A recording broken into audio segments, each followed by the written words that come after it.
حدیث نبی صلی اللہ علیہ وآلہ وسلم۔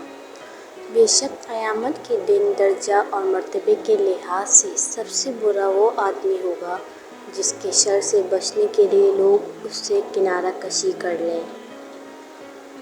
فرمان نبی صلی اللہ علیہ وآلہ وسلم کہ اپنے دلوں کو زیادہ کھانے پینے سے ہلاک نہ کرو۔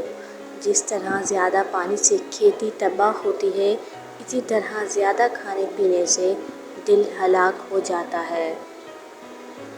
رسول اللہ صلی اللہ علیہ وآلہ وسلم نے فرمایا، قیامت کے دن لوگ حساب و کتاب میں مبتلا رہیں گے، صدقہ دینے والے اپنے صدقے کے سائے میں ہوں گے۔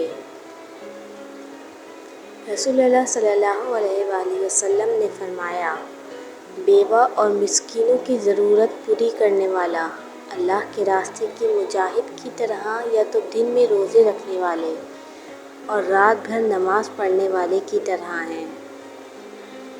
قیامت کے دن لوگوں میں میرے سب سے قریب وہ شخص ہوگا جو مجھ پر سب سے زیادہ درود بھیجتا ہے۔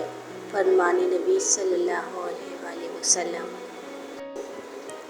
رسول اللہ صلی اللہ علیہ وآلہ وسلم نے فرمایا، بے شک اللہ تعالیٰ بندے کی اس ادا پر خوش ہوتا ہے کہ وہ کھانا کھائے تو اس پر اللہ کی تعریف بیان کرے، یا پانی پیے تو اس پر اللہ کی تعریف بیان کرے۔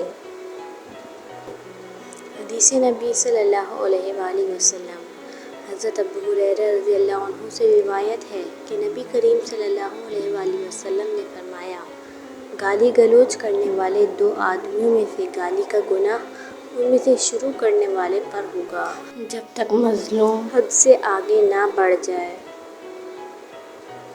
رسول اللہ صلی اللہ علیہ وآلہ وسلم نے فرمایا، جس نے کسی مسلمان کی پردہ پوشی کی، اللہ تعالیٰ قیامت کے دن اس کی پردہ پوشی کرے گا۔ نبی اکرم صلی اللہ علیہ وآلہ وسلم نے فرمایا، تم میں سے ہر کسی کی دعا قبول کی جاتی ہے جب تک کہ وہ جلدی نہ کرے اور وہ کہنے لگتا ہے میں نے دعا کی مگر وہ قبول نہ ہوئی۔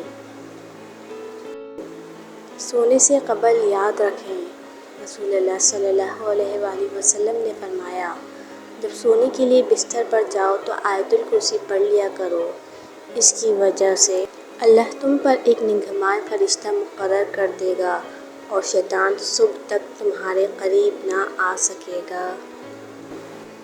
لوگوں کے عیب چھپانے کا انعام۔ حضرت ابو ہریرہ رضی اللہ عنہ سے روایت ہے کہ نبی کریم صلی اللہ علیہ وآلہ وسلم نے فرمایا کہ جو شخص دنیا میں کسی بندے کا عیب چھپائے گا، اللہ تعالیٰ کل بروز قیامت اس کے عیب چھپائے گا۔ حدیث مبارک۔ سرکار دو عالم صلی اللہ علیہ وآلہ وسلم نے فرمایا، مسلمان کا صدقہ اس کی عمر میں اضافہ کرتا ہے اور بری موت سے بچاتا ہے، اور اللہ تعالیٰ اس کے ذریعے تکبر اور فخر کی بیماریوں کو زائل کرتا ہے۔ رسول اللہ صلی اللہ علیہ وآلہ وسلم نے فرمایا، ہمارے اور کافروں کے درمیان فرق نماز ہے، جس نے نماز چھوڑ دی اس نے کفر کیا۔ مسلمان اور کفر و شرک کے درمیان فرق نماز ہے۔ انسان کی تمنا۔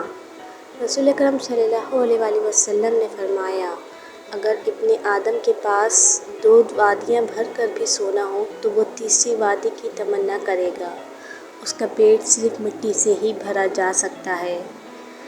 ابن آدم کہتا ہے میرا مال میرا مال۔ نادان، تیرا مال تو وہ ہے جو تو نے کھا کر ختم کر دیا، یا پہن کر پرانا کر دیا، یا خیرات کر کے آگے بھیج دیا۔ فرمان مصطفیٰ صلی اللہ علیہ وآلہ وسلم، جب تو مریض کے پاس جائے تو اس سے کہے کہ تیرے لیے دعا کرے کہ اس کی دعا فرشتوں کی دعا کی طرح ہے۔